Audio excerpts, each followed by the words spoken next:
Players gather to cast powerful spells, some of the oldest and most powerful in the history of Magic the Gathering. Stoneforge Mystic, Teferi, Time Raveler, Jace the Mind Sculptor, and many others. Battling head-to-head, brutal combat, they all have one thing in common: to uphold their legacy and the search for eternal glory.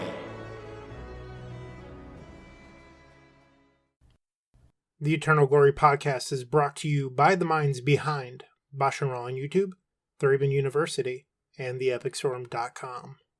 Hello, and welcome to episode 54 of the Eternal Glory podcast, The Daze of Our Lives. I'm Phil Gallagher, joined as always by Bryant Cook and Brian Coval. How are y'all doing tonight? Just delightful, Phil. Happy to be here. Big fan of Daze, so I can't wait to see what this episode has to bring.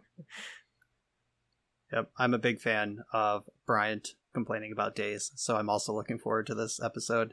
Also really enjoying your sultry intro voice tonight. You really laid it on thick, and I appreciate it. Oh yeah. Got that old school New York City radio DJ thing going on. This is the ASMR version of the Eternal Glory podcast. This one goes out to all the ladies. Or, you know what? Fuck it. It goes out to everyone. Like, happy to have you here listening, whoever you are. I am getting ready to be tired. Work starts for me tomorrow. My sleep schedule is perhaps not the most normal and healthy right now, so the next week is going to be the harsh slip back into normalcy, and I'll no longer be a full-time content creator. Amen to that. I am in the same boat. I have another week. I go back next Tuesday. We record on Tuesday nights, so I'll 1 week from today, I will be tired and miserable and no longer a full-time content creator also. Where did the summer go? I have been spoiled. Like, some parts of the summer obviously sucked, but like for the most part, like I got to live the dream of just like being a full-time YouTuber for a couple of months, and that was really neat. It was fun. The flexibility was great. Watching the YouTube numbers shoot up is like this crazy hit of dopamine that now I'm going to have to like wait a while to match at the same degree.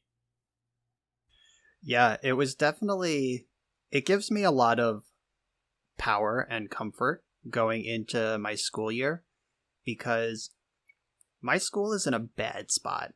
Like, I don't know if I've mentioned this on the cast in previous episodes, but of the 6 people on my team, 4 of them resigned over the summer, and none of their positions have even been posted to start interviewing. And the school year starts in a week, and we're the team in charge of training and safety. So nobody's going to be trained, and nobody's going to be safe, because it's going to be like on me and one other dude to do the job of 6 people. And not even posted, no interviews scheduled, just, fuck it. So it is nice knowing that I have a full-time YouTube content creation job that could keep the lights on if it has to. If I gotta bail real quick, I have that in the back pocket. And it's been really comforting to, although obviously COVID-19 is terrible and its effect on the world is terrible, but having a year and a half where I could really sink into YouTube, plus this past summer as the cherry on top to like really dig in as well. I mean, this could be a job if it has to be. That's the dream. I've been, starting to entertain the idea, like not immediately, but like at what point does this become pivot career and I just like dive in, at what point does, this outpace my pay for Latin Academy over the summer and I stop doing that, There's a lot of things that a year ago, 3 months ago even, would have seemed ridiculous, and now it's like, content creation is real. Yep, you look at Numatanami, who has just took like a gap year between like college and real life to stream every day, and then realized, oh shit, this is a job, and now he just does this full time. Caleb Durward used to travel to Star City events, has a GP top 8 or 2 on his record, and then just quit going to events, because why would he? He makes more money on Twitch. Michael Jacob did the same thing. Yeah, Michael Jacob and Caleb were also very early adopters of the content creation stuff. Right. So I feel like they're just leagues ahead of everyone else because they've had an extra 5 to 6 years before anyone else even considered it. Yep, Cedric as well. Cedric was also one of those like magic grinders just sort of floating through life, no real direction, landed on content creation. Now he runs an apparel company, edits Star City Games, incredible casting career, both for Pro Magic and the SCG circuit. Like, this is a real thing if you put your nose down and make it work. Although I will say this, the Pro Tour dream may not exist, but that's a different topic. Well, guess what? This has nothing to do with the Pro Tour. Yeah. Like, the Pro Magic dream is content creation these days. Get ready for it. Also, I prefer to remain hopeful.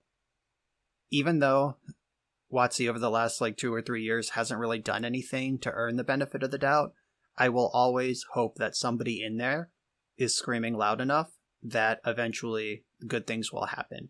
Like, they have an open application out for a Premier Pro League coordinator or Pro Events coordinator, whatever they're calling it.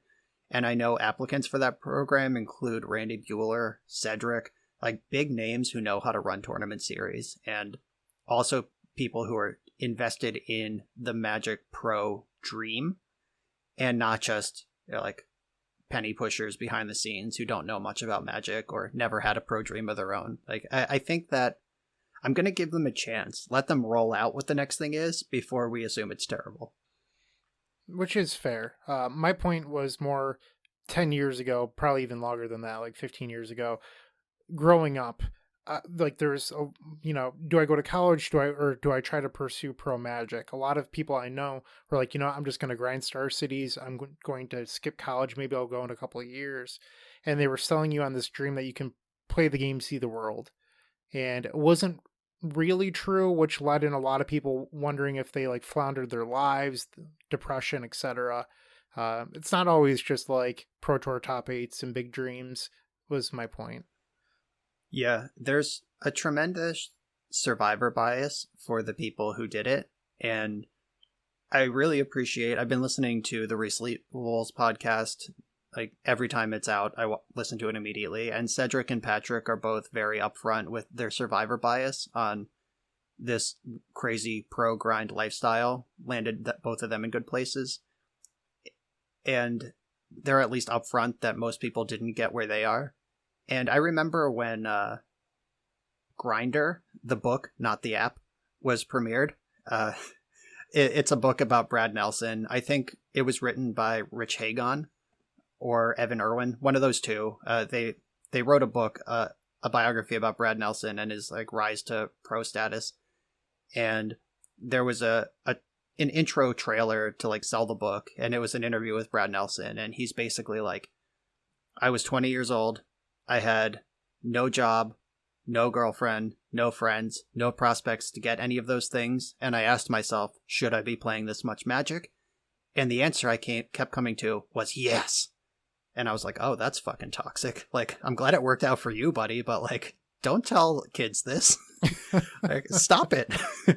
No. I've got another book recommendation. One of the Cardboard Live folks, James, is it Shu? Is that the pronunciation? HSU? Shu? He wrote a book called Magic the Addiction, which kind of talks about his sort of spiral into competitive Magic and where that sort of landed with him. It was a really compelling read, and if you were a grinder of any nature, it will strike true with you. And you'll recognize a lot of the pain that's in there. I read a Twitter thread that hit pretty close to home recently. I'm pretty sure it was Ryan Sachs, the limited writer for SCG.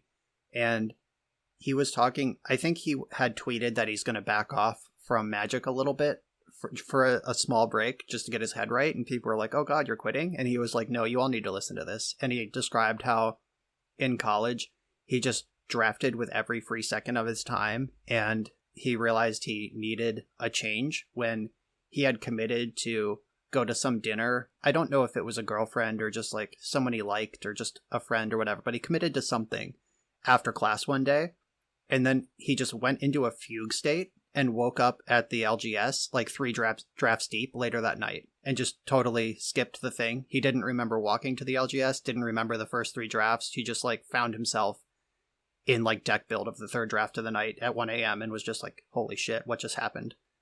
And I have definitely, I don't know about fugue state, but I've definitely like tilt redrafted at like 1 a.m. Like I should be in bed. I have class at 8 or I have to be at work. And it's just like, lost in the finals of the draft, fire back in. And I feel like a lot of people have been there. And how many times have you gotten home from a Magic event on a Sunday night at ungodly hours of the morning, and then wake up at 6 a.m. the next day and like stumble your way through work the next day? Oh, every time there's a tournament. Yeah. For sure. That's why I always like, we're way off topic now, but the old like What Sunday legacies topic? were so great. You're like, when people like romanticize those Sunday legacy events at Star Cities because the coverage was so good. Playing in them was fucking miserable. Like if you made top 8, there's zero chance that, like, let's say you made a deep run in top 8, you would leave the venue at like 11:30, 12 at night, and if you had any sort of drive, you weren't getting home until the wee hours in the morning. I won the one in DC in 2013. I literally pulled into Syracuse at 6:30 in the morning, showered, and went straight to work. Like those events sucked. I had judged one of those once back in my judging days. It was the one in Edison, New Jersey, the one that Alex Hatfield won with High Tide.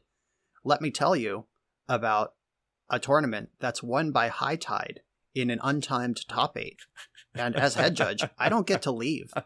I like all of Alex's games went to 3, and he just took his sweet time high tiding all of them. And like, turned out there was a snowstorm that night, which is not Magic or Alex's fault. But like, I started driving home at like 1 a.m. Turned out like there was a blizzard, and I had to stop in Scranton, Pennsylvania, and just grab a hotel for the night. I think I rolled in at like 3 a.m. with my car full of tired gamers, and who all had to stay too because I was the head judge of the tournament. And we were just like, we need a room for like 3 hours. And I think we got it for like half price or something because like obviously they weren't filling the room that night without us. And we all just sort of like dropped, power napped, and waited for the roads to get plowed and drove out in the morning and had to call off work the next day. Like it's a thing. I remember top 8ing a classic in Baltimore, and it was like back when Shardless Bug was big.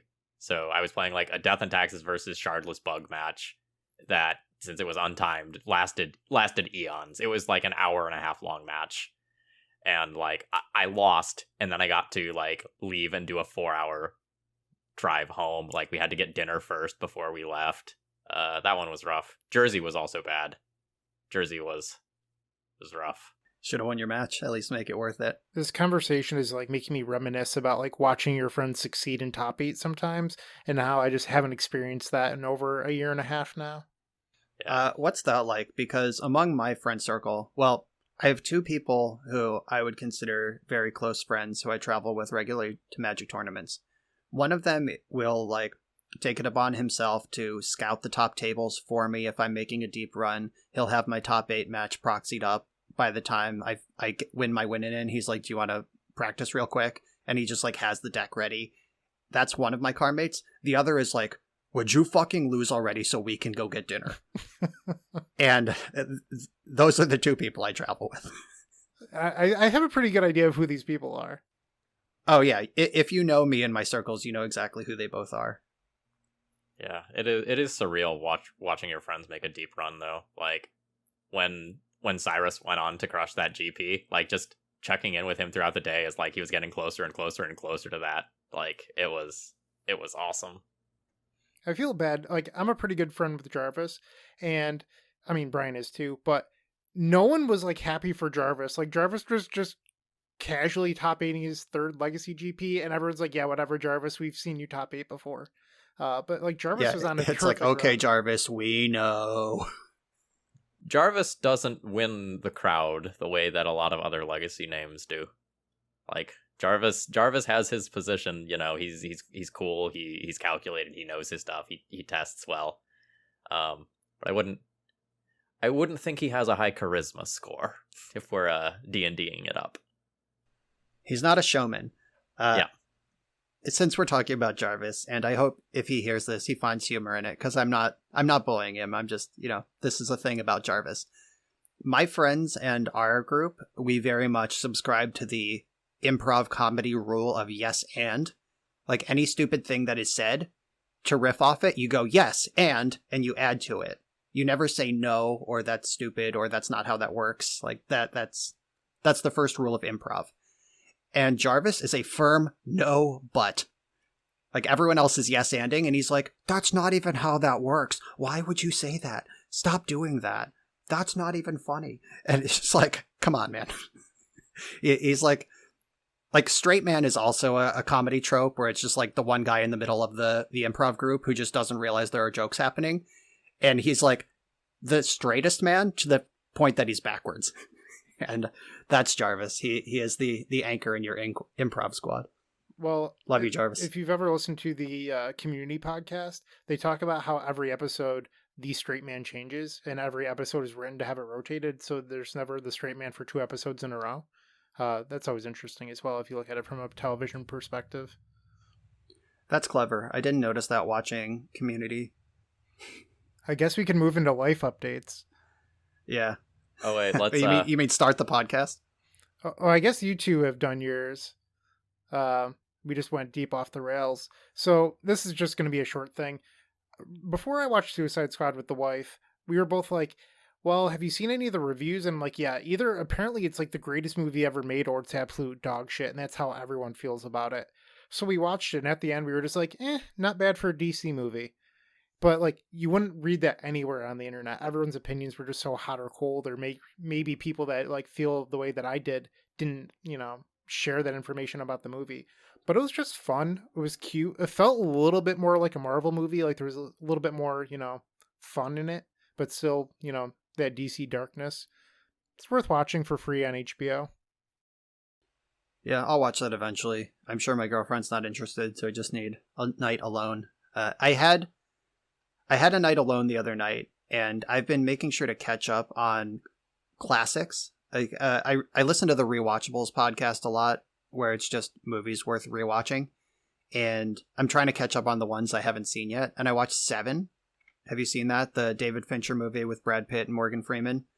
And it was great because the movie's so old that people haven't talked about it. It's from 1995, and I never saw it, and everything was new to me. I didn't know what it was about. I didn't know the twist at the end. I didn't know who the killer was, and like all of that was new to me. And then I watched the movie, then I listened to the podcast, and they talked about how exciting it was to be in the theater, and like, oh god, that's who the killer is, and like, and I was like, yes, I just felt all that yesterday. But I used my my free night. My girlfriend doesn't do like horror or gore or anything like that. I heard Suicide Squad's kind of gory. Is that true? It's a little bit gory. Is it like slow, torturous, like pain gore, or just like comic heads blowing up kind of gore? Comic gore. Okay. All right. Then it's probably fine. Did you intentionally leave Kevin Spacey out of the Seven lineup? Bruh. That's the twist. Now anyone's watching this is going to get wrecked. Like the whole... So, all right. Now that Bryant gave it up... I didn't... Like, he's a part of the movie. So he is a gigantic part of the movie. So, sorry everyone. Spoilers. The killer of this 26-year-old movie. But we can also just have Phil edit this out and not do that. Unnecessary. We're rolling now. All right. But so the killer at the end, it's revealed, is Kevin Spacey, who went uncredited in the movie. Part of the twist, like from design, is that you don't know who the killer is, and then your mind is blown because it's Kevin Spacey, who had won an Oscar for The Usual Suspects the year before. So he was like really famous, and for him to go uncredited as a service to the movie, like at the end you're just like, oh god, it's Kevin Spacey and he's so creepy and he's crushing this role and I had no idea he was in this. Like that's part of the hype of the movie and part of why it holds up. But that said, Kevin Spacey, also apparently sexual predator, who we don't talk about anymore. But I didn't mention him because of the twist. I didn't know that was a thing. Yeah, that movie, he is uncredited in it. He wasn't on the poster. He wasn't billed in it. Like, he took that L from the promotion to make the movie better. I saw both Seven and Unusual Suspects without knowing anything about either movie. Just like casually watched them when I was bored in college and was just blown away by both. I watched Usual Suspects a long time ago and have forgotten everything about it. And it's fresh enough that I'm going to watch it again before I listen to the Rewatchables podcast about it and make sure that I'm really feeling it. So don't give away any spoilers on that one. Well, for me or the there audience. is a Community reference about that since we've already mentioned Community. All right. Let's do some MTG updates. Let's get this moving. All right, but before we do that, just want to go in order here. Shout out to our editor Force of Phil for doing great things. Please consider donating to the podcast to keep Force of Phil fed and make it so that we don't have to run ads about, like, I don't know, sex toys or something like that. Because we're weird now, but just like give Brian those ad reads and who knows what's going to happen. Also, shout out to Phil if you listened all the way through our last rambly episode featuring Tasha's Heinous Something. Phil made a super sweet rap at the end. Or no, it wasn't really. I guess Beastie Boys is a little bit of a rap, but there's a song at the end. Go check it out.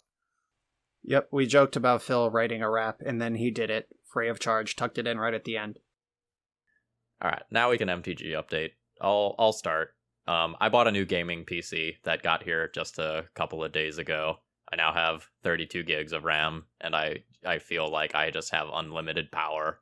And things that were taking me hours to process before are now like taking less than 10 minutes, due both to the specs of the computer and to the fact that I switched over to Adobe Premiere Pro for editing, which was also a great choice.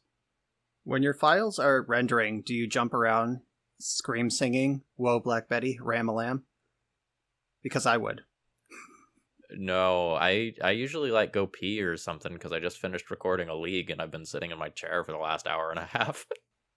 Do you not scream sing Ram-a-lamb while you're peeing? Because I do every time, whether I'm exporting files or not. With 32 gigs. As long as the flow is good. God damn it. With 32 gigs, do you find that you're actually using all of it when you're exporting? So normally when I'm like exporting a video or rendering a video, I can have Magic Online open, sharing my screen on Discord, and I can still do both. It's just Magic Online itself is a little bit laggy, but that also might just be the program sucking. But like Discord, everything else is fine. Just Magic Online is a little bit laggy. Have you found a difference between 32 gigs and whatever you were at? Because I have 24, and I'm wondering if I upgrade, will I even see a difference? Well, I made the jump from 8 to 32, so the difference that I am seeing is astounding, night and day difference. I didn't realize how badly I needed an upgrade until I got the upgrade. But I feel like your jump from 24 to 32 is probably not significant enough to upgrade with GPU prices like they are right now. But yeah, so your next bullet, I'm going to jump ahead a little bit. Premiere Pro. I gave you some tips on like exporting. Have you found that it's made your life any easier? Like I think Brian also started in Premiere Pro. Yes, it is a significant quality of life upgrade for me. I've basically cut some steps out of what I'm doing, and like between the computer and Adobe, like just making my life easier. I probably went from like 3 hours of passive time while just like waiting for things to render to 10 minutes, and 10 minutes is the high end. And that is going to save me so much time and hassle over the course of this school year. And I'm not exaggerating when I say that difference is probably the difference between me being able to make videos 4 or 5 days a week and 3. Yeah, I've never had 3 hours of downtime. I render each round as I'm playing the next one, and then I just splice them all together at the end. So I have a slightly different process than Phil. But Premiere Pro is okay. Like, honestly, the rendering time seems not that different from DaVinci, which I was using before. But the important thing is there's been sort of this chirp on my audio in my videos. It's like it shows up maybe once or twice per 2-hour video, but it's just this like split-second loud chirping noise that some people have pointed out, some people have complained about here and there, and I'm like, I don't know what it is, I'm sorry. I learned that the free version of DaVinci just does that. It's called like the DaVinci Screech. It's a known quantity. And I don't know if that's like a back end to get you to pay for their actual paid version, or if it's just like, it seems like if it still exists, even though the whole internet knows about it, it has to be kind of on purpose at this point. So I paid for Premiere Pro to have a service that isn't gonna do that chirp anymore. And that's my gift to the listeners, I guess. Inside baseball for content creators specifically. The free version of DaVinci Resolve also does not use your GPU to help you process videos. So when you switch to either a paid version of that or another program that does, the difference in processing speed is absolutely insane. No, Fair. That said, like, DaVinci Resolve is one of your best free options if you are, not a larger content creator and you're just getting started. Like, it is fine. I used it for quite some time. So Phil's next bullet is Innistrad, and I don't know what Phil has to say about it, but I guess I'll share that I didn't realize that there's 2 different Innistrad sets. So I made a video about what's the card called? Choose, consider, think about. They're all the same. The one blue thing, the Yes. cantrip. I think it's consider. So I made a video and I shared it, and I immediately got 2 messages that are just like, you used the wrong Innistrad logo. What? Fun fact, there's a site that you can download like brand materials from Magic from. So like every set release, they put the logos up, like card arts, stuff like that. It's through like the WPN network. And I just downloaded the latest Innistrad one, and sure enough, I guess there's 2 different Innistrad sets, and I was just like, how am I supposed to know this? Yeah, I had heard that, but I assumed that like one of them was like a Commander supplemental set, but apparently it's like the normal 3-month set release, but it is 2 sets released about a month apart or something stupid. Like, what is actually happening? Do you know? I couldn't tell you. I still don't know. It's complete madness. I don't know what's happening anymore. This all plays wonderfully into the point I was going to make. So Innistrad is one of my favorite planes. I'm not like a big lore person, but Innistrad is really near and dear to my heart because like a lot of cards that were really iconic to Legacy when I was really getting into Legacy were printed in Innistrad. You know, the Thalias, the Lilianas, Liliana of the Veil, things like that. And the Delvers. I love the Delvers. I love the like gothic horror tropes that are in that. I love this plane. And now spoiler season is starting again, and I feel nothing because there has just been this wave of product. Like, I don't feel the hype that I normally would feel from this plane just because like there has been so much product flung at me, and I'm sad about that. Cause like we could see like a black Thalia in this set or something, because like they're color shifting some cards as they're getting corrupted or something like that, and like that's cool. I love it thematically, but I feel nothing. I'll say this: they better fucking not color shift Thalia. There's one Thalia is enough. Don't do it. Yep, Black Thalia, Zombie Thalia. Once Thalia dies, she should stay dead. Nope, she'll be back. Just literally color shifted as a black card. They're also going to print Delver of Secrets as a black card. Same card, but it's a zombie too. But you could still cast it off 1 blue mana, right? Yeah, it's hybrid blue-black. Okay. It's actually just colorless. 1 colorless. If you think about it, like, Delver, same thing with Snapcaster Mage, also from Innistrad. Both of those easily could have been red cards, but it's just like blue gets everything. Well, Snapcaster Mage was an invitational card that they just... Flashback was a theme in Innistrad anyway, so it fit to tuck it in there. But it didn't really need to be an Innistrad card at all. That was just something they had to make room for in the file. But that effect has become red since then. I mean, Recoup. Or the 2/1 First Strike Pirate. Yeah, the Daredevil. Yep, Direfleet Daredevil. All right, Brian, how have things been going with you? What have you been up to in terms of Magic? I've finally broken my cold streak. So I keep a spreadsheet. I've mentioned this before, but like I keep a spreadsheet with all of my results, and I've entered 2 over the last 2 weeks. I top 8'd a modern 2K with my modern Luris Lotus Breach deck, and then I top 8'd the vintage showcase with just straight blue-white PO, no black, no tutors, nothing. Prismatic Ending is even that good in vintage. Both those are up on YouTube, but like looking back, my last result was from March, which is just like a long time of nothing for me. So the last few months haven't been great magically for me, but finally breaking out of it. And it feels good to like go to a paper 2K again and see people. Like there's a few people that I didn't even want to see there, but it's just like being in the environment was really nice. Yeah, I will say bumping into the people and remembering all the different personalities in your local scene, where it's like, oh yeah, this guy, I don't really like this guy.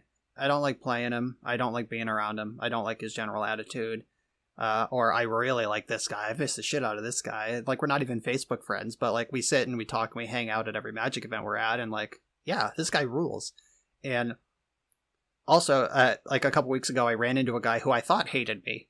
Like, there's just been a lot of like weird body language in the past, or like a grunt if I ask him a question rather than an answer. Just like weird stuff that sort of sticks with you if you're paying attention. And he like lit up, smiled, and said hi, and like walked over right away when he saw me like 2 weeks ago. And I was like, oh, this is weird. Are we friends? Okay. Like, I've never had a problem with you. I just thought you hated me, but now we're friends apparently. Like, nature is healing.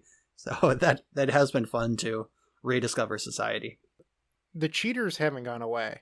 At the 2K, there was somebody with mark cards. And awesome. Yeah, I went to a judge. I was like, hey, this person's like obviously playing with mark cards. I noticed it from across the table. I don't know. Like, now that Paper Magic's returning, just keep a lookout for that stuff. Scumbags. Never sleep.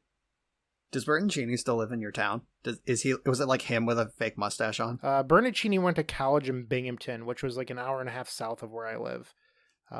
But then there's Jared Betcher from Albany, who lives an hour and a half the other way. So upstate New York, proud. Shuffle cheaters everywhere. Yeah, 2 of Magic's all-time great cheaters, just right from your area. Nice. What's the dojo keyboard and cage fighter guy? He's like an hour north of Albany. You know what I'm talking about, I don't know if right? I know this story. Trevor I don't know Humphreys. about this. Boom. Nope. Oh, okay. I don't know if you... It was Star City Grinder. All right, yeah, I don't really recognize that. I recognize the name a little bit, but I don't know any stories or anything about that person. So, Brian, how did those locals go? Just kind of close us out on this I segment. played in my 4th live Legacy tournament with Bant. I've played Bant in all 4. I top 8'd the first 3, and this one I went 3, 1, and 2. 2 unintentional draws, 1 in a Bant mirror, and 1 against Yorian taxes. And I'm genuinely concerned about Bant's tournament viability in paper, if that's going to happen. Like, neither player played slow in our matchups. I mean, I think my Bant opponent was a little too deliberate starting on turn 1. Like, when you're in a Bant mirror and you know it, you have to, like, ponder a little quicker on every turn of the game. And he just kind of didn't. But he wasn't playing slow. He was just playing normal rather than fast.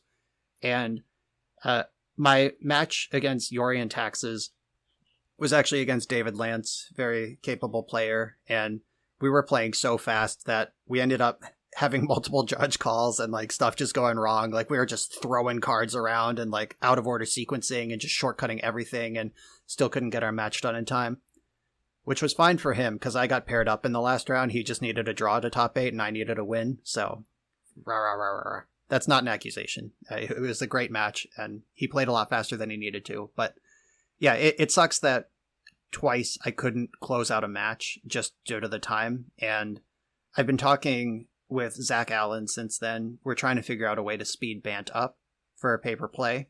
And I think we found some cool ideas. And I'm not ready to talk about them yet. I think Zach has a tournament this weekend and I don't want to blow up any of his tech.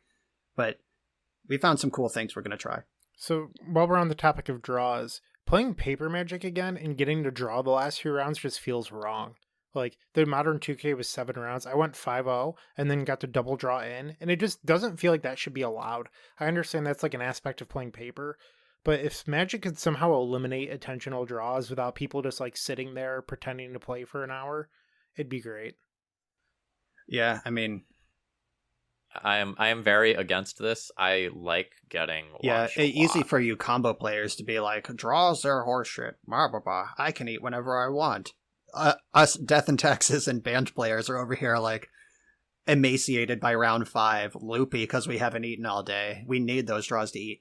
But in all seriousness, I agree with you that I wish it wasn't part of Magic, but Magic has tried to eliminate it since the first year, since like 1994, the first time tournaments happened. They tried to outlaw them, and like you said, both players just, take their time mulliganing to 0, shuffling their deck, presenting along the way. Then they both start with a 0 card hand, and they're just like, LOL, draw a card, your turn. Then like turn 6, someone finds the first land of the game. They're like, yay. And then that just goes on for 50 minutes, and it's a draw. But they were playing the whole time. And it's just, you can avoid that whole circle jerk, unfortunately. But yeah, I do prefer the Magic Online situation where like X2s can make top 8 sometimes because they don't just get drawn out starting in the second to last round. I do like that. But what are you going to do? All right, why don't we go ahead and delve into the real topic of today, which, we've kind of titled this episode as being about Daze, but we're really going to start by delving into the showcase challenge results. And there's a lot of there's a lot of Delver and a little bit of not quite Delver, and that's going to be the starting point for our discussions.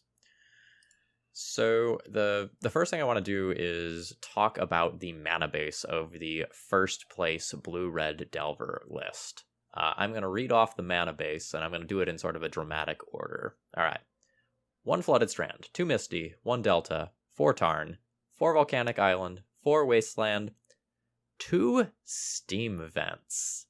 Now, usually when I see Steam Vents in a Legacy match, it's because it's round 1 of a tournament and someone is playing a budgetary land. But this is a showcase challenge winning deck list. It has max out on Volcanic Islands and played Steam Vents in addition.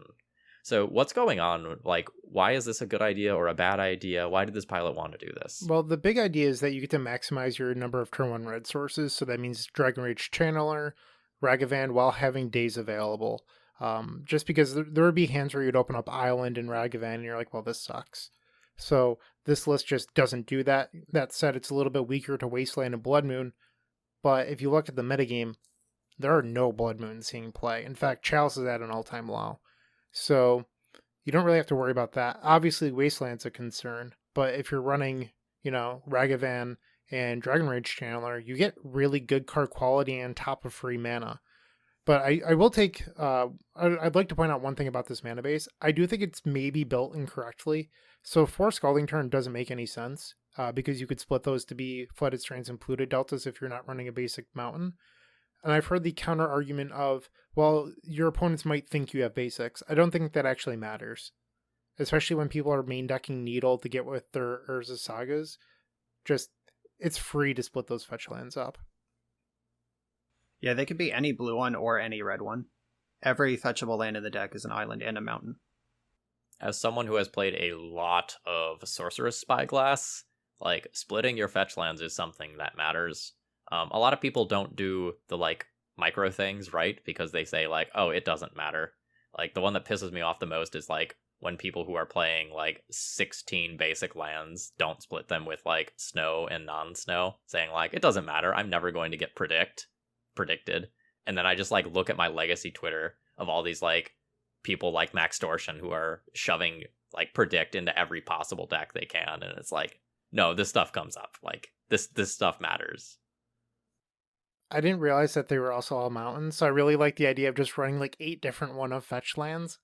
Because there's definitely times where I've gotten paired against Arid Mesa, I'm obviously this is Miracles, then you don't respect Daze. So that's free. Yeah, you don't play around Daze or Stifle out of a Arid Mesa deck, but you kind of respect both out of any blue fetch land.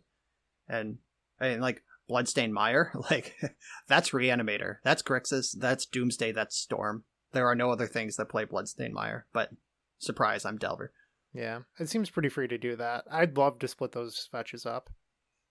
So, like, we are a pro basic land podcast. Generally speaking, if you can put the basics in there, like, there's usually great value in doing so.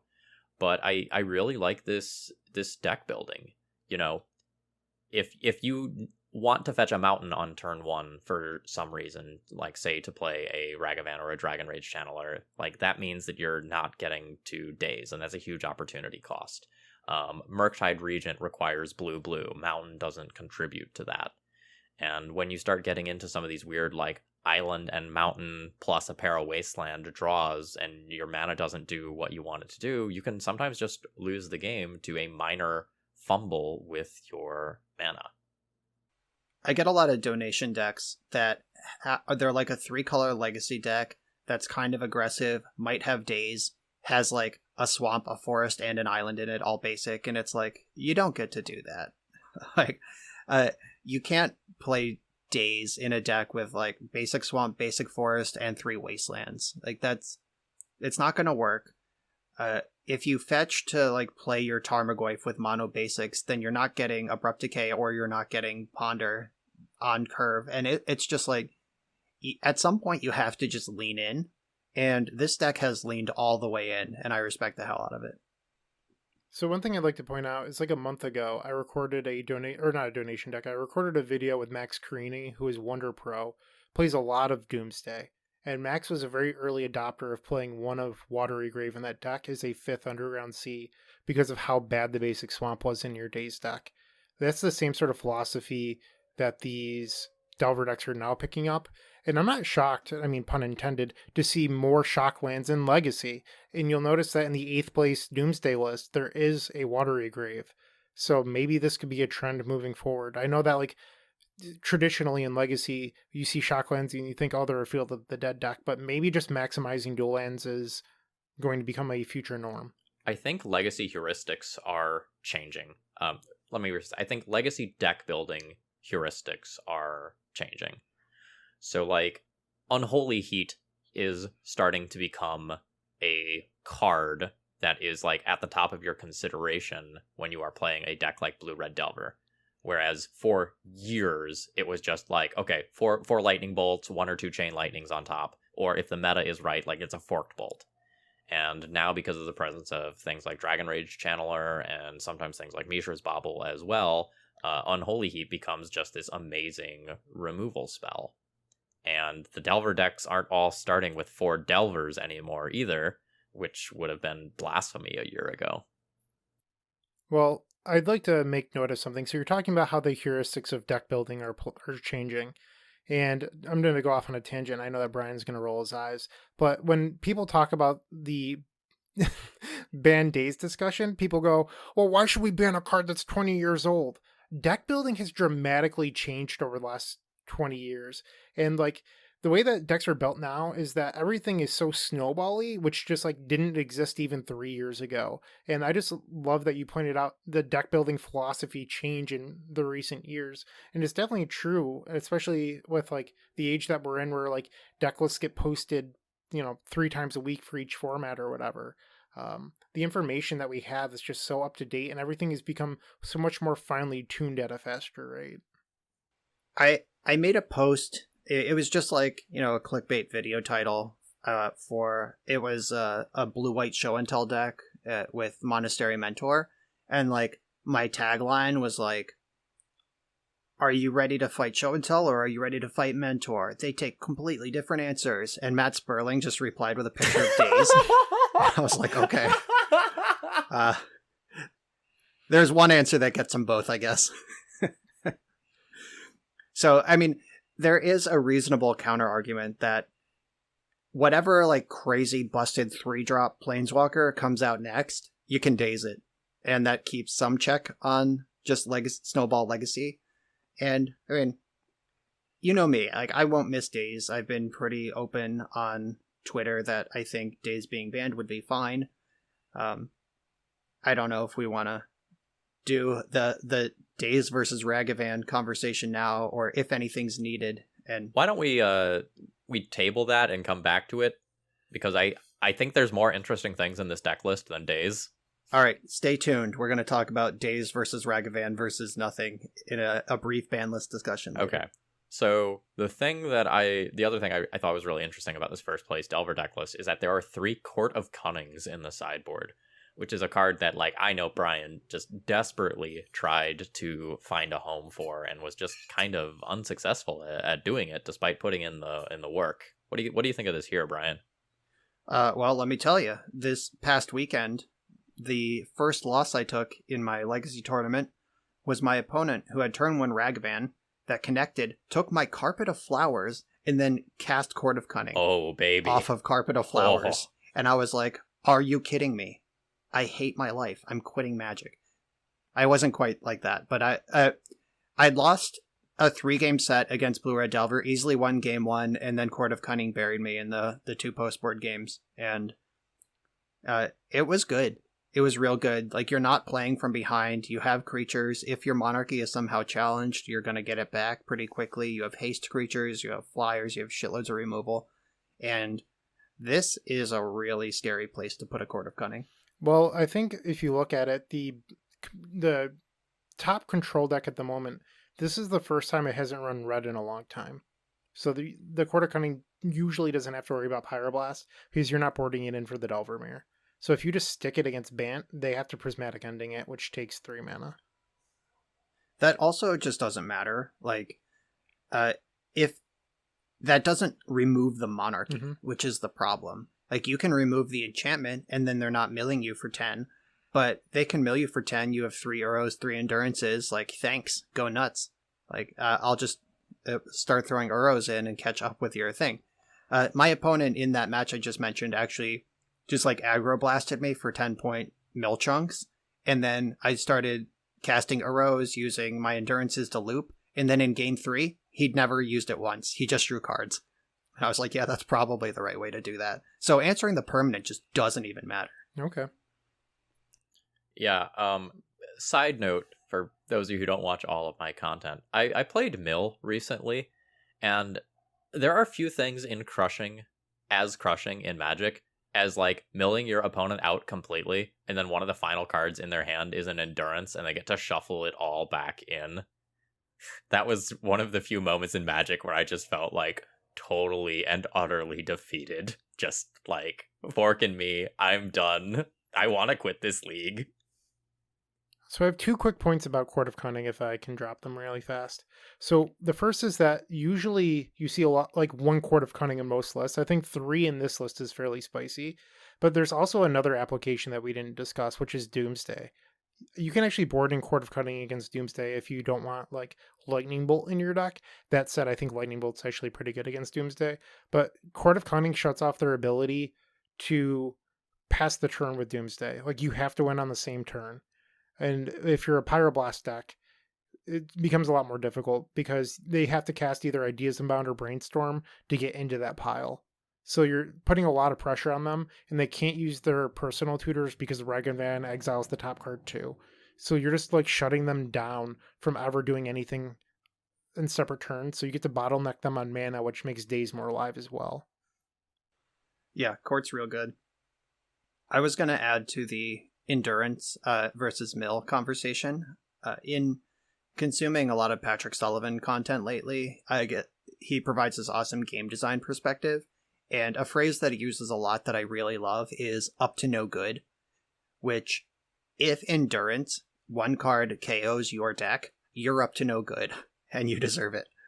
If Plague Engineer wipes out your whole deck, you're up to no good, you deserve it. Like, I just really like coming from the player perspective, especially since, like, 2019 when Modern Horizons came out, we got Plague Engineer and Elves players and Goblins players and Death and Taxes players are all like, what the hell is this shit? Like, how am I supposed to play my deck? And the game design perspective is, well, you're up to no good. If your deck is full of X1s that are all the same creature type and you don't have any creature removal, you're up to no good. And it's just a backstop for the format. And I've really taken a shining to those type of cards. Like, I've loved those type of cards as a control player without knowing what they were put in the file specifically to do. Like, obviously I can read Endurance and see what it's there to do, but the conscious effort to stop people who are up to no good, including Mill, like that, I really like cards like that. And I like that it's done with a lot of intentionality, and just thinking of it in those terms completely switched my perspective on, yeah, Plague Engineer is a little too pushed. It should have been symmetrical. Maybe it didn't need Death Touch. Like, there's a lot of things I've said about Plague Engineer over the years, but like, no, you're up to no good. Put your goblins in the graveyard. I don't feel bad for you. Put some removal spells in All your right, deck. we need to move past this point, or like this is going to become the whole episode. All right, I've wrapped it up. Okay, cool. Brian's up to no good. Do we have anything else we want to say? I'm not. I'm up to only good. All right. All right, are we Did ready? we Go call ahead, out Phil. that there's only 2 Delvers in this deck list? Yes. Okay. Just All want right. to make sure we didn't miss that. So that's actually a good thing to bring up now, because when we look at the 5th place Delver deck list, it does not actually have Delver. So the creature base for it is 4 Ragavan, 3 Murktide, 4 Dragon Rage Channeler, and 1 Brazen Borrower. And then most of the rest of the stuff is just the normal Delvery stuff, 2 Unholy Heat, 1 Pyroblast, and 2 Baubles in the flex slots. And there's been a lot of theory talk, hypothetical discussions, and starting to playtest, like, is Delver actually good in Delver? And the answer is, like, maybe you don't need it, because like it was not just this list that went Delver list. It was multiple lists in the top 32 of this challenge, which is super interesting. This is something that has come up in other formats. This deck here, this is a modern deck with better counter magic and slightly better mana base. This is the way the deck is built in modern. You just always throw cards in the graveyard. You're always moving towards Murktide Regent, Dragon Rage Channeler. You start getting card selection as early as turn 1 off Mishra's Bauble with it. And Delver just doesn't fit that plan. And if you look back into Pauper, like Blue-Red Delver, probably like 5-6 years ago, was just the default best deck in Pauper. And then I started playing the format, and I picked up that deck because it's totally my shit, and it was good. And I played it and just realized Delver's the worst card in that deck. And I cut it for more resilient threats, better card selection, and just Is It Delver became Is It Scred over the next 6 months. Like, Delver just left that deck. It was there because people liked it, because there was some power level memory, and it was the worst card in the deck by a lot. So we have at least 2 other non-rotating formats with precedents that Delver is just not worth the slot in Delver anymore. Well, we've talked about it, and this is a reason not to run Delver.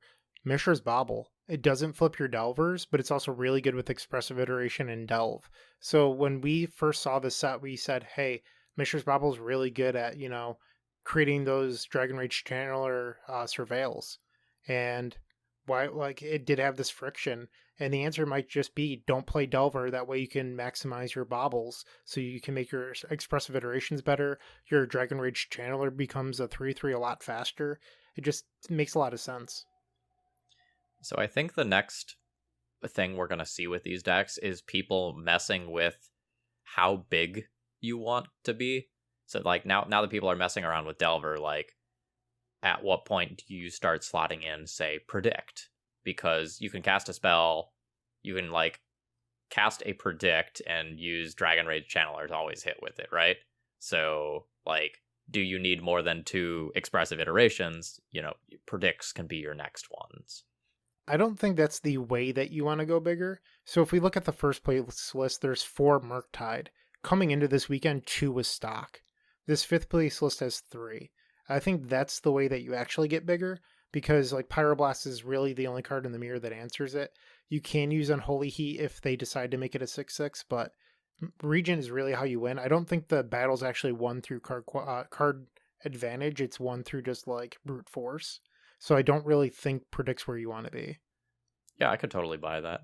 I have had a lot of trouble answering Murktide Regents playing Assorted Legacy decks. Like, every time I'm playing like some like bullshit rock deck and I have like Abrupt Decays and Fatal Pushes and then a Murktide hits play, I just go like, well, okay, game 2. Yeah, it dodges a lot of the played black removal in the format. It dodges all of the played red removal short of Pyroblast. You need white cards, and Prismatic Ending is now a premier white card removal spell that doesn't hit it either. It's extremely powerful. And talking about going bigger, we've hit this note on the podcast multiple times before. The history lessons, the old grow decks back in the early 2000s, the blue-green grow deck ended up getting obsoleted by the Bant grow deck that just went bigger. Treasure Cruise Delver got obsoleted by Treasure Cruise Jeskai Stoneblade that just went a little bigger. And maybe there's a Stoneblade list. Maybe there's a Jeskai deck that uses a lot of these same tools and goes bigger. Like, maybe you don't need to main deck Pyroblast if you have Swords to Plowshares. Maybe there's a sidestep. Maybe True Name Nemesis is coming back. This deck can't answer that. It can only race it. It can counter it on the stack or race it on board, but if it's in play, it's there.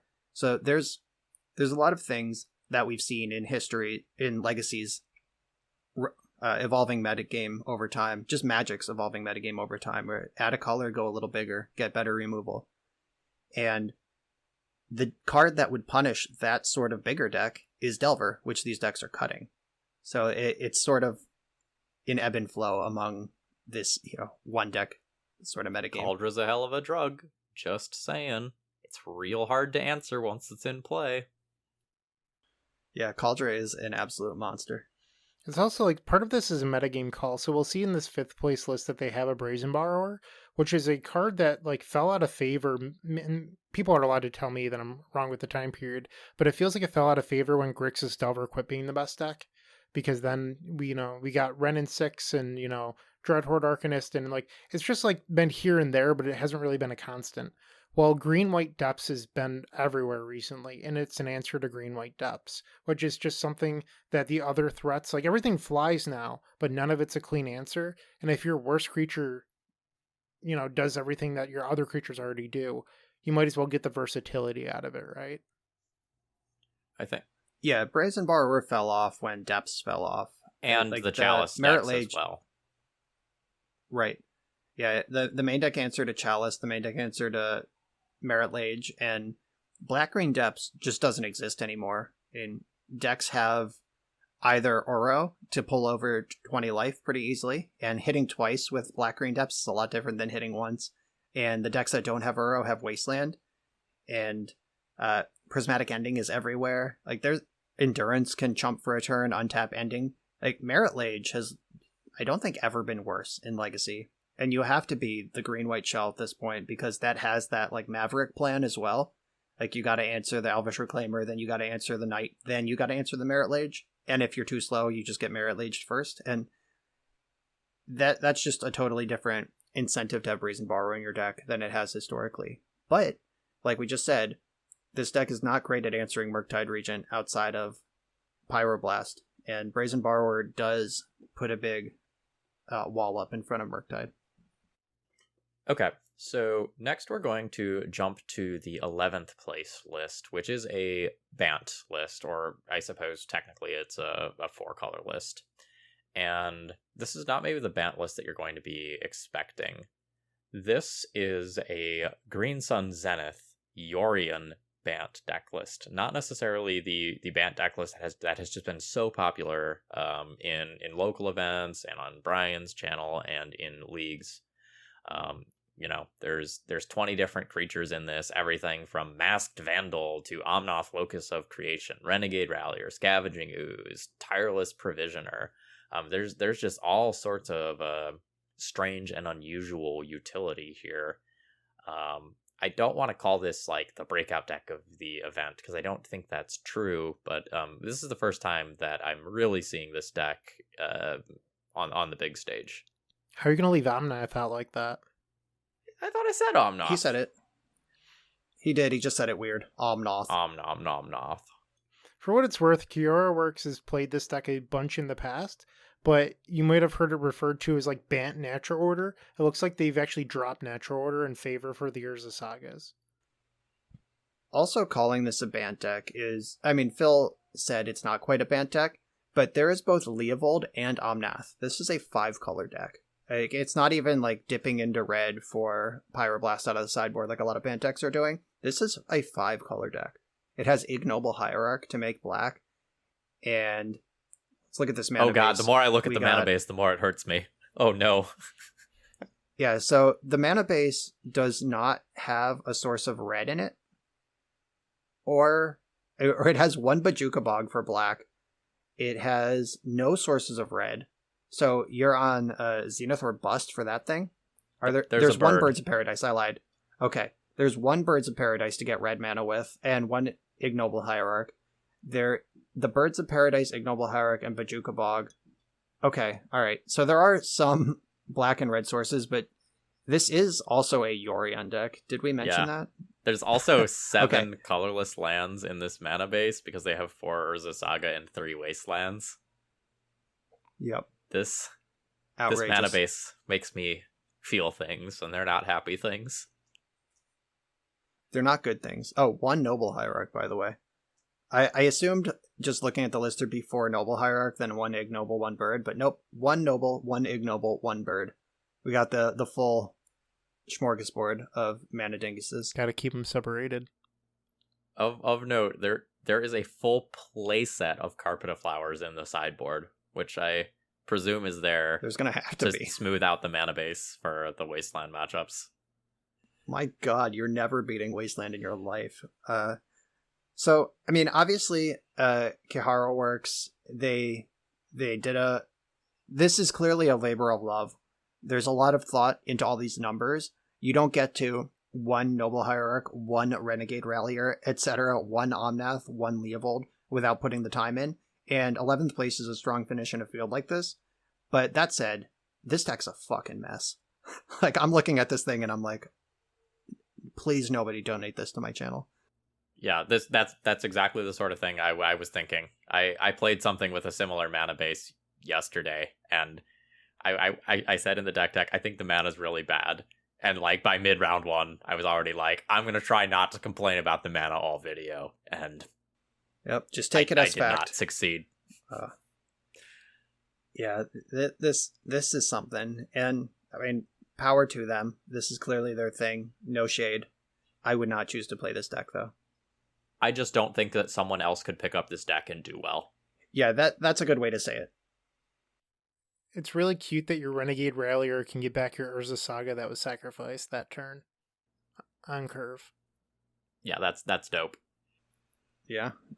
Great. I think there's a lot of times where a dedicated pilot of a deck can do really well with a deck that they have built and tuned. And one of my favorite examples of this is like Sam Black building that like Zombardment deck, taking it to an SCG event, and I don't remember exactly what he did. I don't know if he won or he top 8'd with it. That was a Grand Prix, even better than an SCG. That was a Grand Prix? Yes, it was a Grand Prix, and he had been writing about the deck for a couple weeks on his Star City column, just sort of like he would write whatever his actual column was, then at the bottom be like, by the way, I've been noodling around with this in Legacy, I think it might be fun.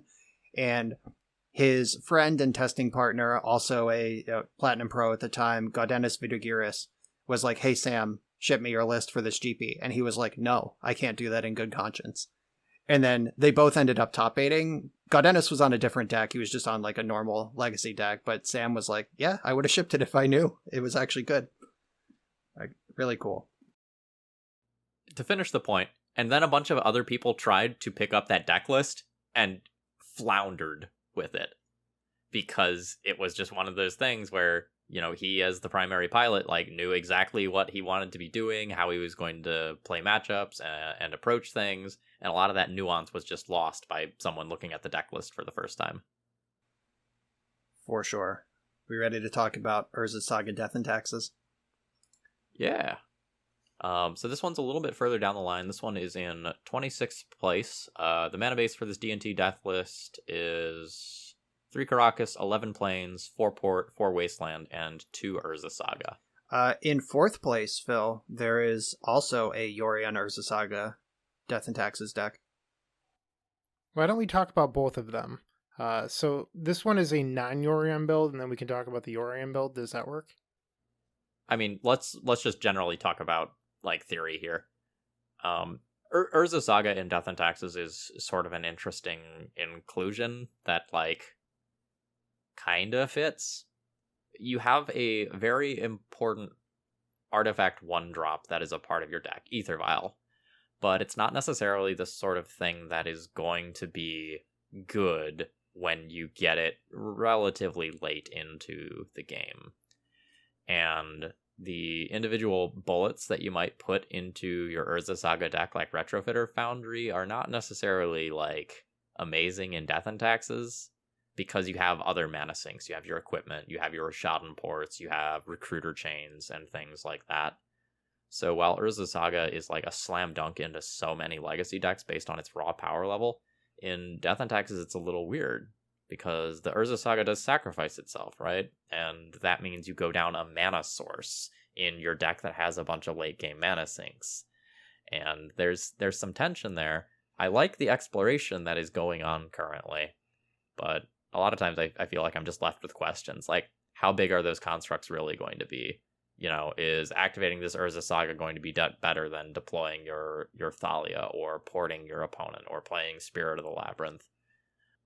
I did like a 20-minute video on this for my YouTube members if you're interested in like really going deep into some of this. Phil, I am looking at the 4th place Yori and Taxes list with 3 Urza Sagas in it, and I am like borderline twitching with anger and confusion about what this Urza Saga is doing in this deck. Like, on a quick scroll by, I see like 8 artifacts. I assume there's going to be some artifacts to get with Urza Saga. There's not. There's 4. No, it's Ether Vial. Yeah, it's 4 vials, and then Batterskull, Cauldra, Sophie, and Jete, and there's 1 needle in the sideboard.